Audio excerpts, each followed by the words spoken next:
Hello, everyone. This is John G. Daniel, honored to be the host of the National Minority Supplier Development Council Equity in Business podcast.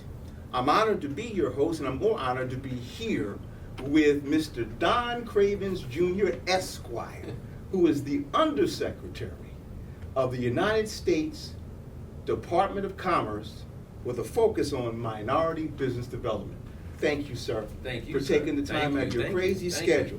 And we do honor what you're doing in this country today. Well, and you're doing it nationally. Thank you. Well, let me thank you and NMSDC, my dear friends there, not only at the central leadership, the headquarters in New York, but all of the councils that are in the regions, that are just doing the certifications for MBEs, working with MBEs to build the American dream for so many minority-owned businesses and minority business enterprises. Thank you for doing this podcast, and thank you for letting the little country boy from Louisiana participate. I'm honored. Thank you, sir. I'm going to get right into it. Let's do it. There you go. Tell me about yourself, your backstory, your background. Young people out there need to hear who you are, where you come from, what drives you. Take it, sir. Well, I was born in Houston. My parents had moved to Houston from Southwest Louisiana, Lafayette, Louisiana, in search for a job. Like a lot of black families in the Deep South, they're always migrating to find opportunity. And so, at that point in the early 1970s, my parents thought that was Houston, Texas. Went to Houston for a year. I was born, and my mom said, "I need help." My dad back then was an entrepreneur. My dad actually ran a paint and body shop and was doing some odds and ends. My mom was a teacher. Moved back to Lafayette, where I started growing up and where we've spent most of my time. My father and mother, my mom taught for almost 40 years, but my dad and my mother still own and operate a small independent insurance agency in Lafayette, Louisiana. And so I grew up the son of entrepreneurs, of black entrepreneurs in the Deep South. And that has informed me, it has impacted me, it's molded me into the person that I am. I remember those nights, sleepless nights for my parents when they were trying to make ends meet, trying to figure out how we would pay Miss Verna, who was the lady who worked for Don Cravins Insurance Agency for her entire career. How are we going to get a loan from a big bank? How are we going to, how did we justify or rectify that businesses on the other side of town, on the other side of the railroad tracks, did so much better than we did, or had more resources and more avenues than we did, and struggled with that throughout our life, but also saw the benefits of entrepreneurship. My brother and sister and I had a good life because my parents were entrepreneurs and advocates and never gave up and had that stick-to-itness that I think that makes America such a unique place where you can do well if you roll your sleeves up. Even in face of adversity, you can still be successful. That informed the man that I have become. I think it has informed the family that my mom and dad, sister and brother has become, and now it's informing our families as well. I left Lafayette and went to college at LSU, and then attended law school at Southern University's Law Center, where I met my wife there, and was married not long thereafter, and she and I have our own family now. We have an older daughter who's in law school, a son who's a senior at West Point, and a 12-year-old. But we live in Maryland, and so politics, service, entrepreneurship, I think all those things are who I am. And so being the nation's first undersecretary of minority business development, I really do believe it was a calling by God. That when I look at all of those experiences, from those dinner tables with my parents to getting that HBCU education at Southern University Law Center, which has prepared me for many of the challenges that I think America is still dealing with and facing, especially MBEs, and to just find the right soulmate and having such a great family. All of these things have prepared me to be here at MBDA, to be here at the Department of Commerce, and to be in this space, I think, at this point in our nation's history. So that's who I am. And my hobbies, my off time, what I like to do, I like to fish. I like to hunt. I'm also in the National Guard, where I'm honored to serve as a lieutenant colonel in the District of Columbia Army National Guard. No, that's not a hobby. It's work. But it's where I get to satisfy and fulfill a lot of my needs that aren't MBE related. The Army National Guard gives me an opportunity to take this hat off and put on a whole nother hat, a whole nother uniform, and still get to serve my country. So I have a great life, JD, and I'm very honored and very blessed and very thankful. This is awesome, sir. Tell us a little bit about what you do as the Undersecretary of the United States Department of Commerce. Let me start by telling people a little bit about MBDA. Yes, sir. MBDA was created in 1969 by then President Richard Nixon. If we recall our history, 1969 was a part in the civil rights struggle where economics was becoming a centerpiece of the struggle. The Voting Rights Act had been passed, the Civil Rights Act had been passed, and Dr. King, before he was murdered, he was actually in Memphis, he was talking about economics. He was talking about economics. And so the civil rights community at that time, along with President Nixon and members of Congress, decided that it was time to also address the economic needs of the civil rights community and demands of the civil rights community. And so the Office of Minority Business Enterprise was created here at the Department of Commerce. Over the years, that became the MBDA, the Minority Business Development Agency. Now, Sure. That's great. It existed for 52 years, but it was a temporary agency. And what I mean by that is it was constantly being created, not by law, not by Congress, but by each president. So every president would reauthorize the agency through an executive order. Mm-hmm. Now what that means is it means it's temporary. It means it could go away at any time. The president could change his mind, or the next president could decide not to do it. Thankfully, the agency existed for 52 years, but being a temporary agency meant temporary, and I like to say temporary consistency, that it had its highs and its lows depending on who was in office, what type of appropriations it received from Congress. In 2021, as part of the bipartisan infrastructure law, supported, as I said, bipartisan by both Republicans and Democrats, the Minority Business Development Act was part of that larger bill, that larger infrastructure law. And for the first time in 52 years, MBDA, the Minority Business Enterprise, became a permanent agency. And JD, I have the easiest job description I'd like to say in the federal government. What I mean by that is Congress tells me what I'm supposed to do. Congress mandates what the undersecretary, the first undersecretary of MBDA, is supposed to do. And really, Congress has given me three broad responsibilities. The first is to be the voice for minority business enterprises in the country at all levels. The federal level, the state level, the local level. Congress says you, Mr. Undersecretary, are supposed to be a leader of MBEs, the voices for contracting, access to capital, exporting. Those issues, you're supposed to track them, you're supposed to talk about them, and you're supposed to provide resources to help those MBEs be successful in this space. And so the first thing the Act did is it elevated MBDA to an undersecretary level. Now, people are wondering, what is an undersecretary? An undersecretary is the third highest presidential appointee. So there's a Secretary of Commerce, Ms. Gina Raimondo. There's a Deputy Secretary, Mr. Don Graves. And then that third level of appointees at any agency is an undersecretary. So a high level of responsibility. Congress believed it was important that MBDA have an undersecretary level. The second thing that Congress mandates that we do well at MBDA, and as undersecretary I focus on, are on our grant programs, our national network of business centers and grant programs that MBDA runs.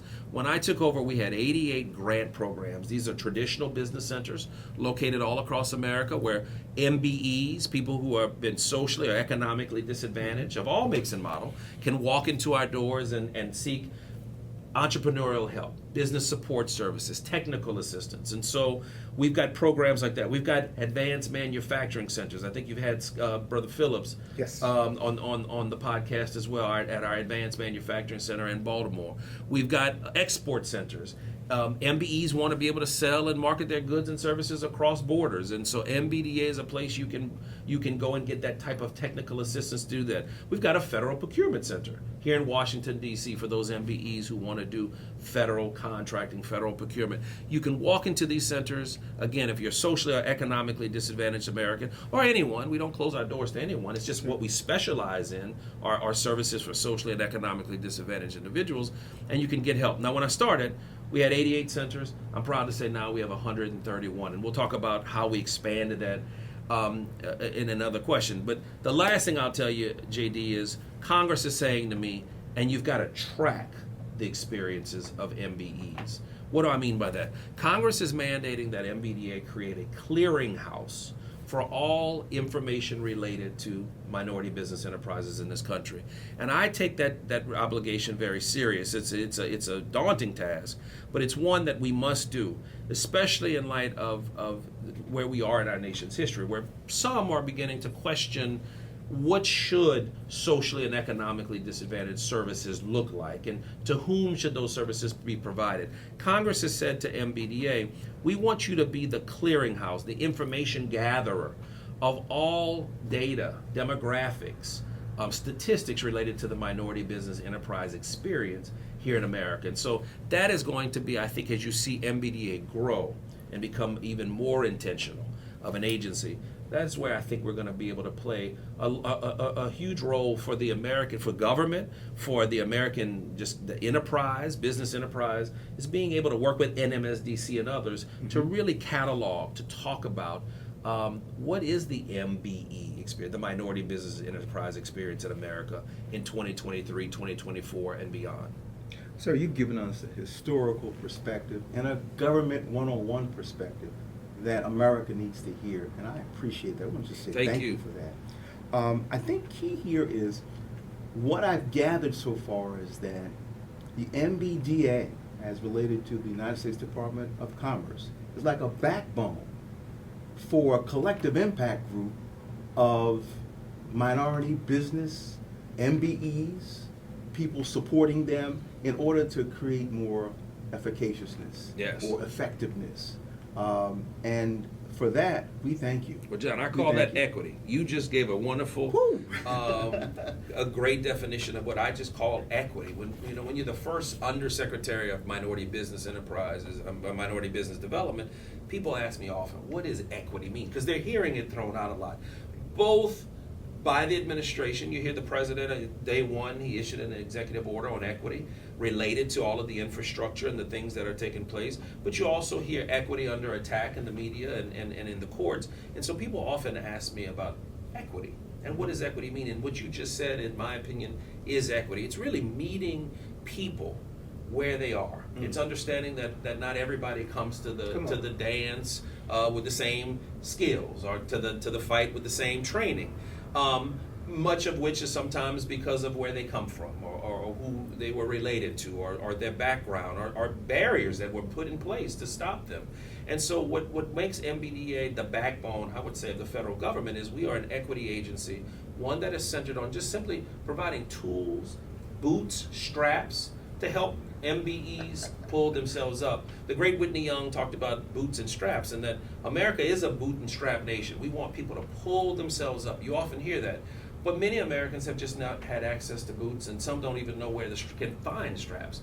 MBDA is an agency that can help people who want. It's not a handout, it's a hand up. It's you want help, you want to be an entrepreneur, you want to be a founder, come to our offices, come to our business centers, come and get that technical support, roll your sleeves up, and we're going to try our best to give you the tools and resources you need to succeed. Now, you and I both know, John, not every entrepreneur is successful. No. My parents had businesses that were successful, and they've had some that didn't make it. Yes, sir. But that is I think we've got entrepreneurs in this country who are willing to take that gamble, who are willing to take that risk, but they want an equitable shot at it. They just want a fair shot. I want to know about grant programs. I want to know about loan programs. I want to know how to do federal procurement. I want to know how to export.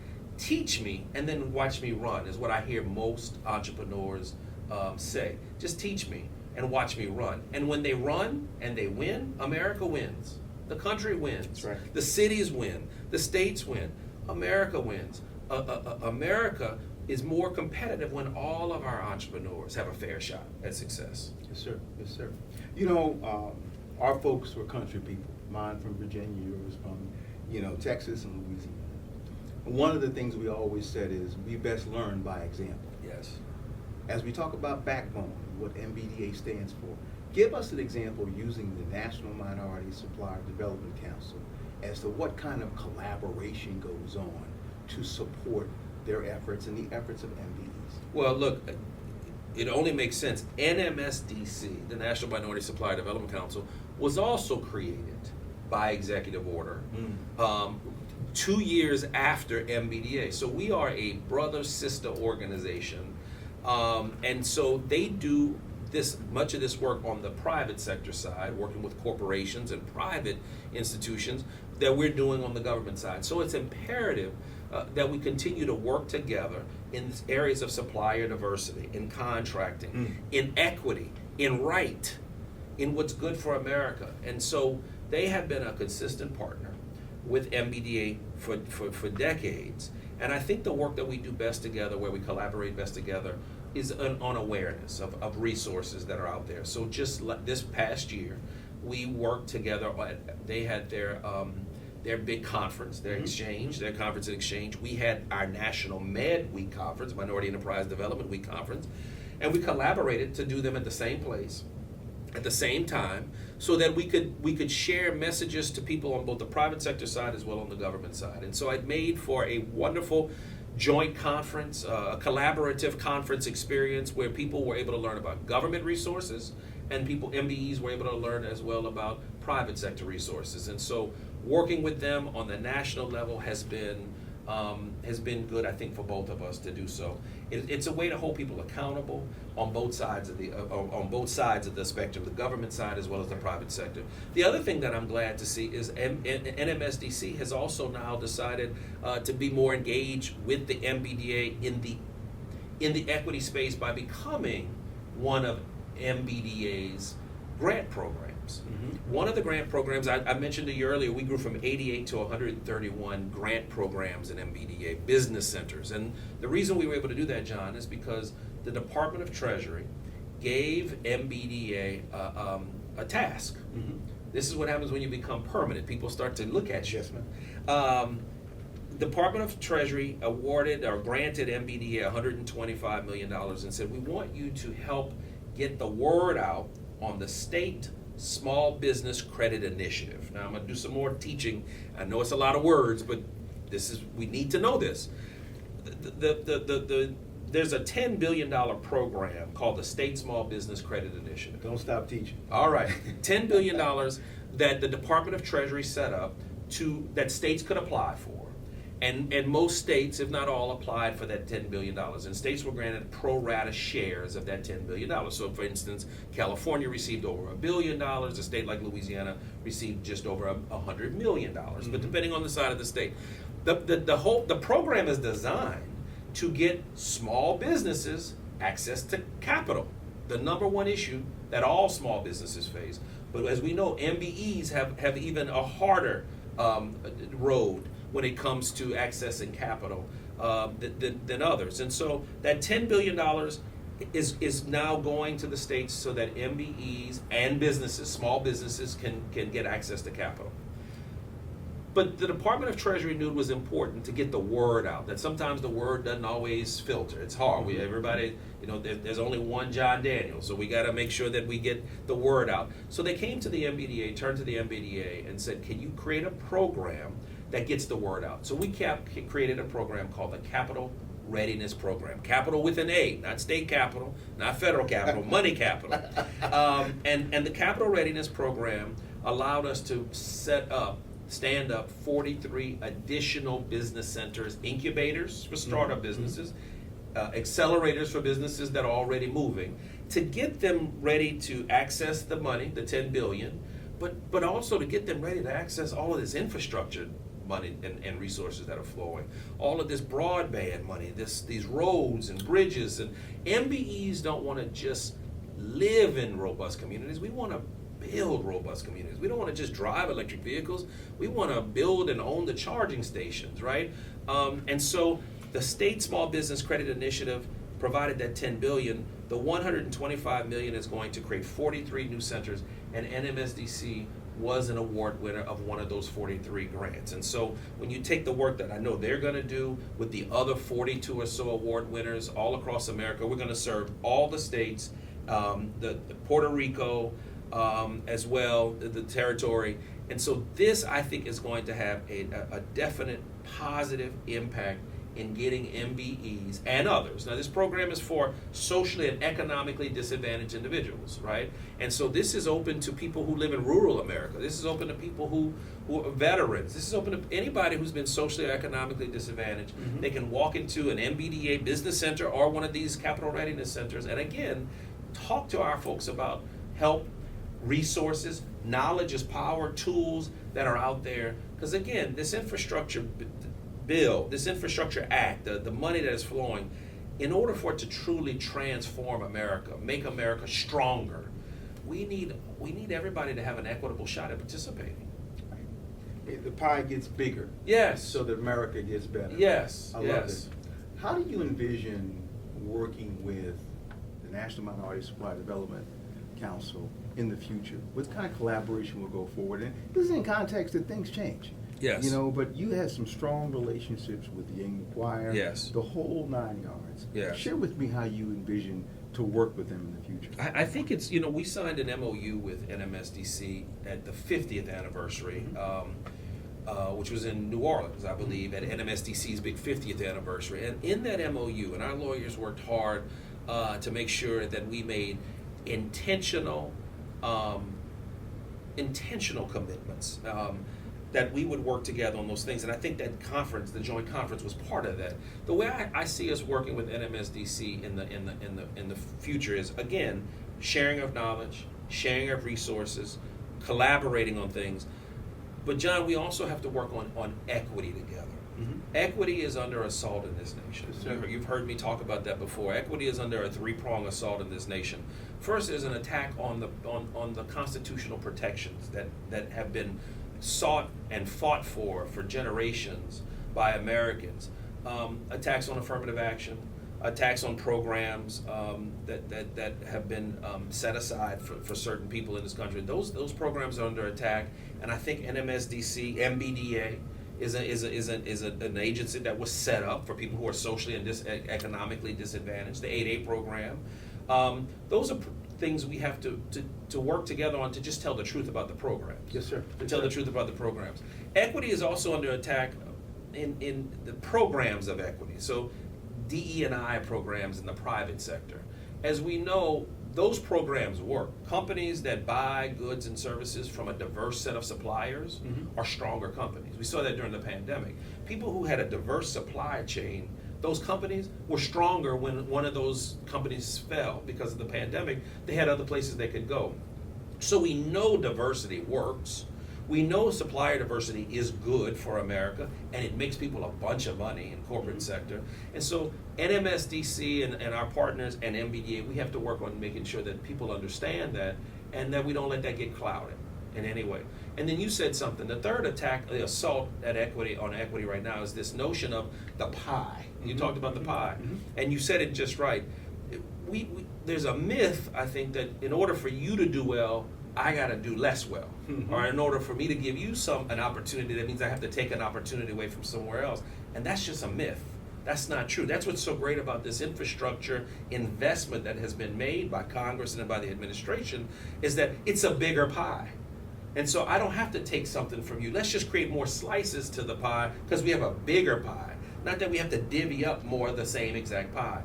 That myth, though, is clouding this discussion on equity. And so where I think we can work with NMSDC and other partners as an equity agency is just telling the truth about equity in this country, that there's still systemic barriers to success for certain people. There are folks who are socially and economically disadvantaged. Congress has said that consistently.